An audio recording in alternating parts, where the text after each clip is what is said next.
Welcome to this deep dive. Today we're looking at something crucial for anyone in the C-suite at a U.S.-based CPG company, founders, CEOs, CFOs. Right. The title says it all. CPG Investment under new tariffs, a 2025 analysis. These tariffs hit in April, and they're a big deal. A very big deal. So our mission here is really to pull out the core insights from what we're seeing reported to help you think through the strategy side of things. Exactly. And we've been digging into this resource document. It pulls together reporting from places like the New York Post, Business Insider, MarketWatch, plus some analysis. Okay. And what really stands out is this dual structure. You've got a 10% baseline tariff across the board, but then these, frankly, massive rates on specific imports.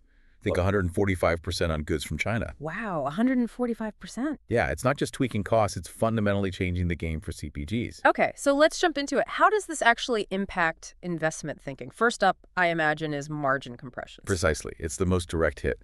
Tariffs mean imported raw materials, packaging. Yeah. It all costs more. Right. Simple as that. Right. So production costs go up, and that immediately puts pressure on your profit margins. Which forces that tough question. Can we pass this cost on? What's our pricing power look like? Exactly. And if you can't pass it all on, or even much of it, you're looking at serious pressure to cut costs somewhere else. Find efficiencies you didn't even know you needed to look for. Yeah, and that New York Post piece we looked at, it really drove home the point about smaller and mid-sized businesses. They were already feeling the strain from existing tariffs. Mm-hmm. Adding these new ones, their sustainability over, say, the next 5 years, it sounds like a genuine concern. What specific pressures are they likely facing? Well, typically, smaller players have less leverage with suppliers, Yeah. fewer options. Right, less flexibility. Less flexibility, exactly. They might be locked into certain suppliers or materials that are now heavily tariffed. Mm-hmm. Pivoting is harder, more expensive. It could force some really difficult choices. Like cutting product lines, or maybe scaling back innovation investment. Could be. Or even questioning the viability of the whole operation long-term in some cases. Yeah. It's a tough spot. Definitely a stark picture. And that flows right into the next big point, supply chain realignment. It feels like tariffs are basically forcing a rethink. Oh, absolutely. It's a massive push to reconsider where everything comes from. Suddenly that reliance on, say, China looks a lot riskier, a lot more expensive. So companies are looking at domestic suppliers more? Or shifting to other countries? Both. Diversifying away from high tariff regions is key. Maybe it's nearshoring, maybe it's finding new international partners, but none of that happens overnight. It takes time, investment, creates new complexities. And for us looking at these companies, whether as investors or leaders inside them, what tells us a company can actually handle this shift? What's a sign of agility? You want to see proactive exploration. Are they actively looking for alternatives? Are they investing in managing supplier relationships? Maybe even changing formulations or packaging if they have to. That Business Insider example was interesting. Rumiano Cheese Company looking more seriously at AI and automation. Ah, right. To optimize things because of costs and uncertainty. Exactly. That kind of forward thinking, using tech to adapt, suggests they're being agile, not just reactive. That makes sense. It's not just finding a new source, it's improving the whole operation. Which brings us to point 3, consumer behavior. Because higher costs usually mean higher prices on the shelf, right? Almost inevitably, yes. And the critical question becomes, how will consumers react? That's where demand elasticity comes in. Explain that a bit more. Sure. It's basically how sensitive demand for a product is to a price change. Some things, people need them, they'll grumble, but still buy. Yeah. That's inelastic demand. Okay. Like staples, maybe? Often, yeah.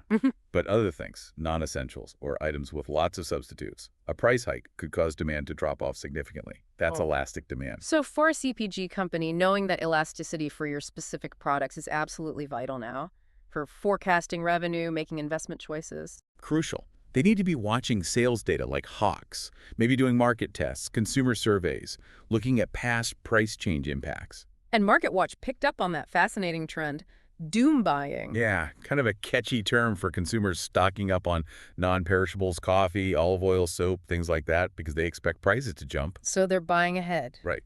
Which might boost sales short term, but then what happens next quarter when everyone's pantry is full? It creates this sort of demand bubble, makes forecasting tricky. Is it temporary panic buying or a longer shift? You don't know yet. Definitely adds another layer of uncertainty.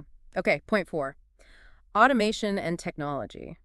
We touched on Rumiano cheese, but that Business Insider piece about Formic. The automation company. Yeah, seeing a big jump in robot usage in factories. That seems like a direct response. It absolutely is. Okay. With labor costs potentially rising and these tariffs hitting input costs, automation looks more and more appealing. It's a way to boost efficiency, maybe reduce labor dependency, control those costs. So robotics, AI for inventory, that Mhm. kind of thing. All of the above. Anything that makes operations smarter, faster, cheaper. And if you're evaluating a company's investment in this tech, what are you looking for? How do you tell if it's strategic versus just, throwing money at a problem? You want to see integration. Is the technology actually improving key metrics? Productivity, quality control, flexibility. Is there a clear strategy behind it? Not just tech for tech's sake. Precisely. A company with a vision for how automation transforms their business long-term is different from one just buying a few robots reactively. Formic deploying robots in over 100 U.S. factories suggests this is becoming a more systemic strategic move for many. That's a strong signal. Okay, fifth point. Global market exposure and diversification. Seems logical that companies spread out globally might handle domestic tariffs better. Generally, yes. If you have significant revenue streams outside the U.S. or sourcing options in various regions, you have more levers to pull. You're less exposed to a single country's tariff policy. So investors should be looking at that geographic split. Where does the revenue come from? What are their international plans? Definitely. It provides a potential buffer. But it's complex. It's not just where you sell, it's where you source. Like that Reuters example. PepsiCo, Conagra asking for tariff exemptions on specific imports. Exactly, because sometimes you just can't get certain ingredients or materials domestically, or switching suppliers quickly would mess up your product or be prohibitively expensive. So even the big guys face limits on how fast they can adapt their sourcing. It highlights the stickiness of some supply chains. These exemption requests show the real-world challenges companies are grappling with, trying to protect their current operations. Okay, so we've laid out these key considerations: margins, supply chains, consumers, tech, global footprint. Now let's shift to strategic actions. What should investors and our C-suite listeners be doing now? Step one, without a doubt, is a deep, thorough risk assessment. You absolutely have to map out how these tariffs touch every single part of your business. Not just the obvious inputs. No, everything. Raw materials, sure.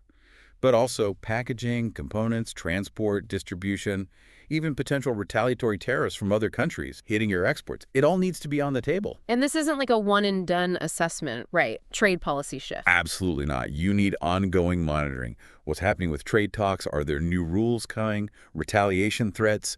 This stuff is fluid. And the impact isn't the same for everyone in CPG either. Not at all. It depends hugely on your specific supply chain. Where do you source? What kind of CPG products do you make? A company using mostly domestic ingredients will feel this very differently than one relying heavily on imported specialty goods. Which makes direct engagement with management teams even more critical. Essential. If you're an investor, you need to be asking detailed questions. What's the plan? How are you managing costs? What's your pricing strategy? What happens if tariffs go even higher? Get specific. Don't just accept vague answers. Exactly. Ask about their scenario planning, their contingency plans. How are they modeling consumer reactions? What are the trigger points for making bigger shifts? And for investors, looking at their own portfolios, diversification seems key. It's a classic risk management strategy and very relevant here. Mixing companies with different tariff exposures, some more domestic, some more global, some maybe better at passing costs through, can help smooth out the ride. Right. Don't put all your eggs in one tariff-impacted basket. Basically, yes. Spread the risk across companies that might react or be affected differently. Okay, so wrapping this up, it's really clear that 2025 demands, well, a lot more vigilance, a lot more agility from CPG leaders and investors.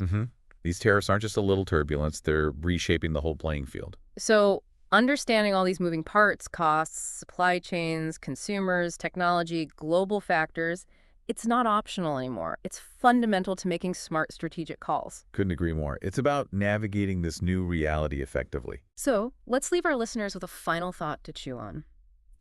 Thinking about everything we've covered, the margin squeeze, supply chain shifts, that doom buying behavior, the automation push, global diversification.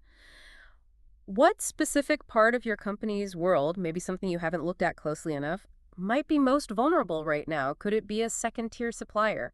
A subtle shift in how your core customers are behaving. And following on that, Yeah. what's one concrete step you can take, like this week, to get better visibility into that potential vulnerability? Maybe it's a data dive, a Yeah. conversation with a specific team. Exactly. Time for that internal deep dive within your own organization.